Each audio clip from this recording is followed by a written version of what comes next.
We are at the USS Alabama, the classic battleship and museum. This is a really nice museum. I rate this up here similar to Patriots Point in Charleston, simply because it's so varied. They have so much here. They have aircraft, not only Navy, but a lot of other services. And they have the submarine drum, which I really like the way they've kept the submarine drum high and dry. They've pulled it out of the water so you can see the whole boat, and they don't have to worry about corrosion and hull deterioration.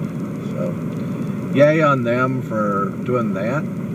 And this is actually pretty cool too, and I'll get this on video before I sign out and we go to the Osmo Pocket. Look at the way they've done their guard station dash parking attendant here, up here to the left. It's the wheelhouse of a probably an old landing craft or a Mike boat or something like that. It's a wonderful idea to repurpose one of those for a naval museum. And with that said, I'm going to pay to park. We're going to park, and I think first we'll walk around the exterior airplanes, and then go inside, see the battleship, and I plan on concentrating on the Gato class, the USS Drum. So for the tour eclectic, see you inside.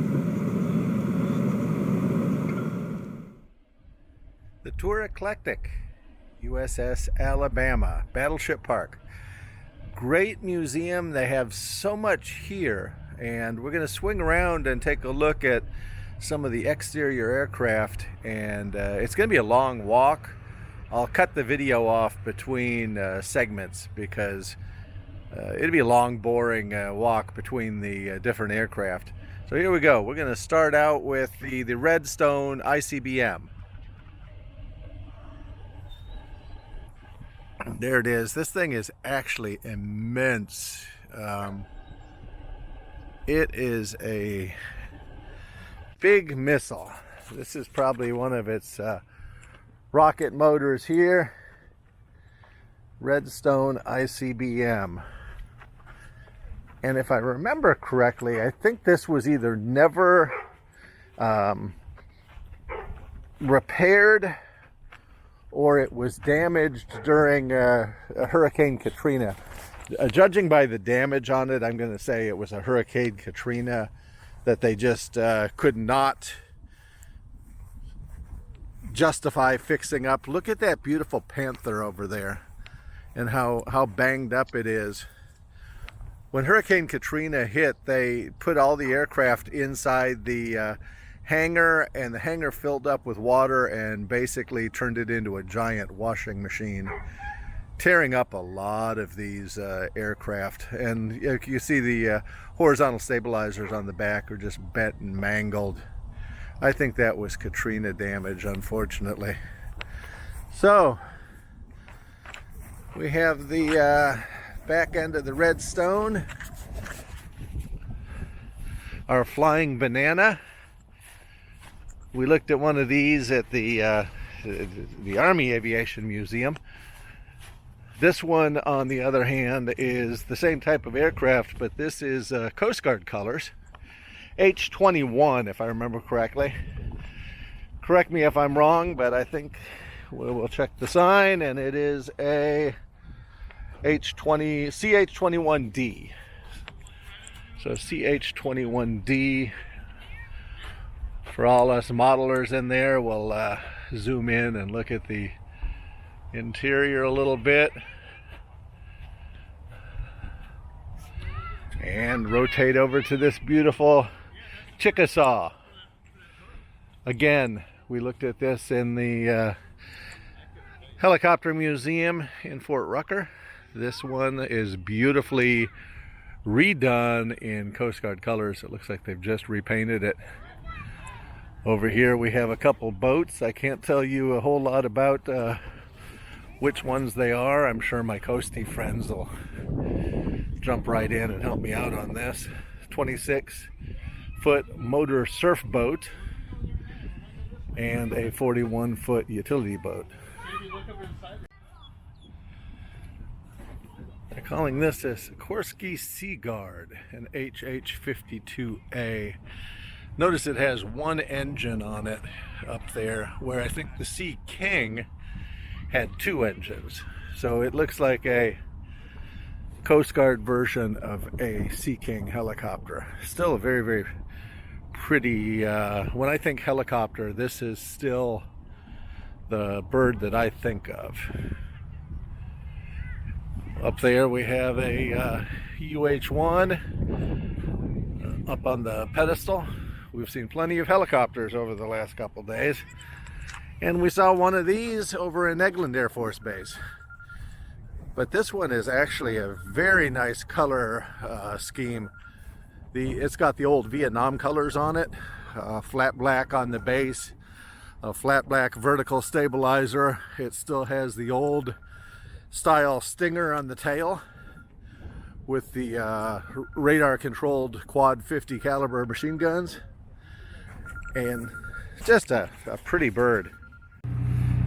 This B-52 is painted up as Calamity Jane. I love the way the landing gear is on the fuselage. I've always thought that was really, really unique. And then as we go underneath the giant wing, we see the wingtips out there have, I've always heard them referred to as outrigger wheels. Basically, if the wing dips, this will keep damage from happening to the wing during takeoff and landing, and protect that external fuel tank. We'll walk back here to the Stinger in the tail. Help me out with my nomenclature for these B-52s. Is this a G model that had the old Stinger in the tail up there? I'll try to zoom up. There we go.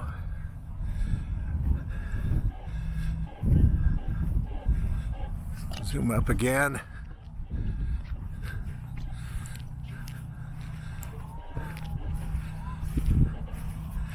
And it actually had a crewman back there. Kind of odd for that late in the war. I told you we would be walking. This is what I meant. I'm going to flip around. This Albatross sits way out here in the middle of nowhere. Kind of have to walk to it. Flipping around.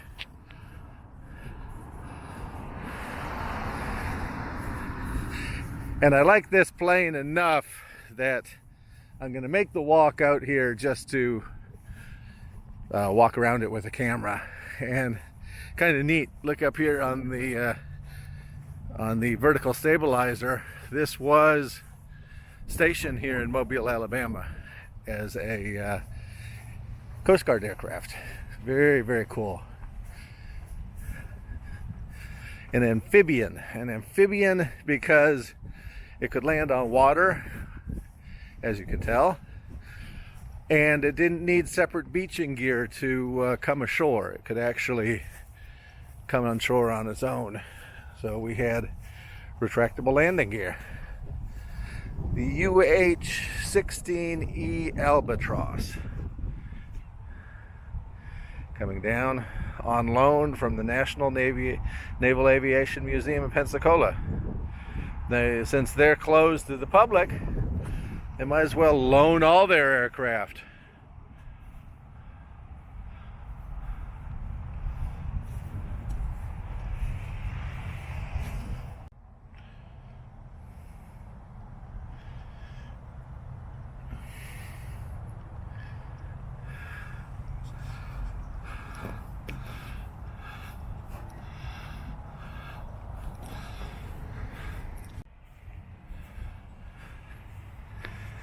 And off there in the background, I'll zoom down, we see the namesake of this museum, the USS Alabama, the battleship. Before we do that though, we're going to walk over to these Armour fighting vehicles outside. Take a quick look at those. And this poor T-55 sits out here kind of alone too and away from everybody else. Captured in Iraq during the Iraq War. The only reason I know it's a 55 is the position of the bore fume evacuator up there. That's what I always have trouble with these. T-55, T-62, T-72. Definitely the 55 and the 62 look real similar to me. So I've got a couple of complete Soviet Army geek fans that would criticize me for that. Hey, you know, we can't know everything, right? We'll walk over here to the exterior planes before we go inside. We have a Skytrain, a C-47. Very, very nice. Painted the way it should be painted, in my opinion, with the Normandy invasion stripes and then the big call letters there on the side of the cockpit. That's a very, very pretty, that's one of the prettiest C-47s that I know of. And then a quick walk through with some of the other stuff. We have some field artillery, a Pershing, a Sherman over there with its turret facing backwards, marked as the Galloping Ghost, an M60, an early M60 A1,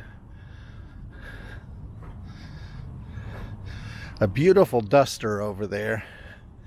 I wish our Patriots Point Duster looked that pretty, and I think it should be facing, I'm talking about the one in Patriots Point, we should face it the other direction so we can see it from the front instead of the back, because the front is what's so intimidating about it. Another artillery piece with its sign missing.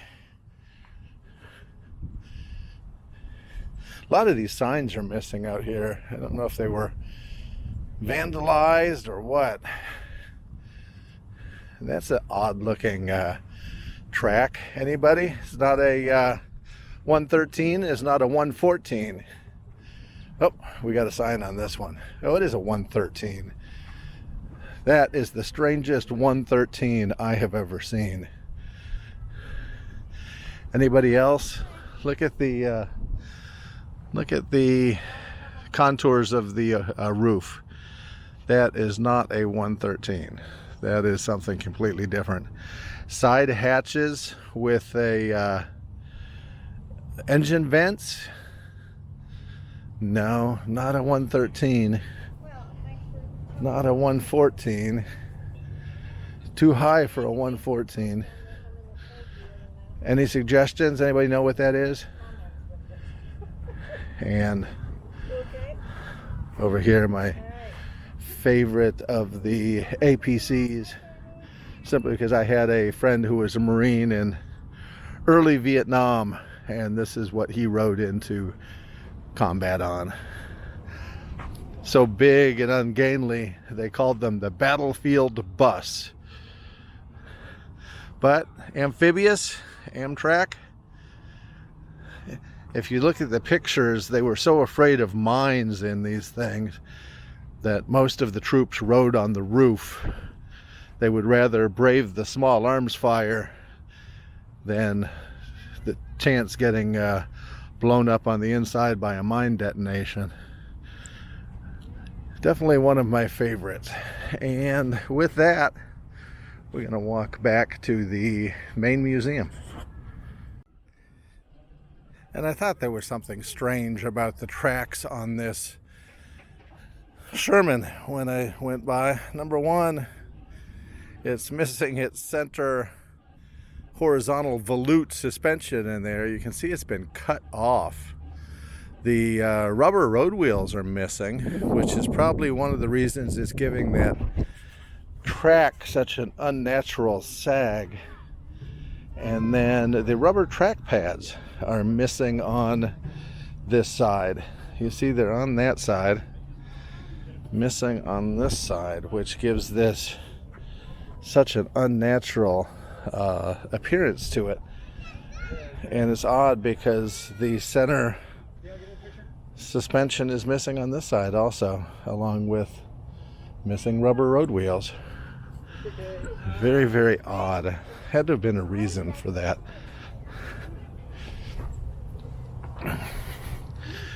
Nice from the back though. Looks like we have some severe battle damage. Look at this pitting. Look at that pitting right there. That's all small arms fire. Wonder where this tank saw action.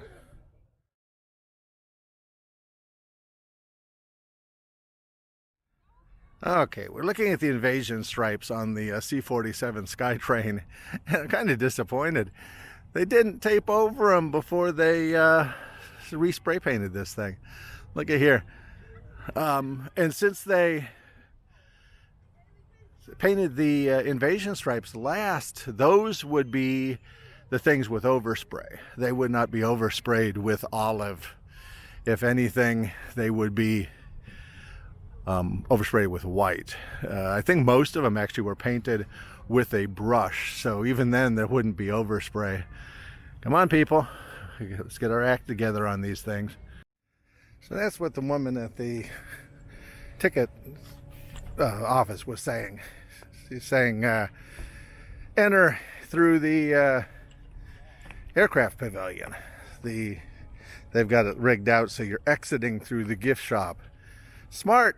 They are smart. Look at here. Adult tickets 18. Veteran, that's me. Or senior. Hey, that's me too. Well, if I combine my senior discount and my veteran discount, I wonder if I get in free. I joke.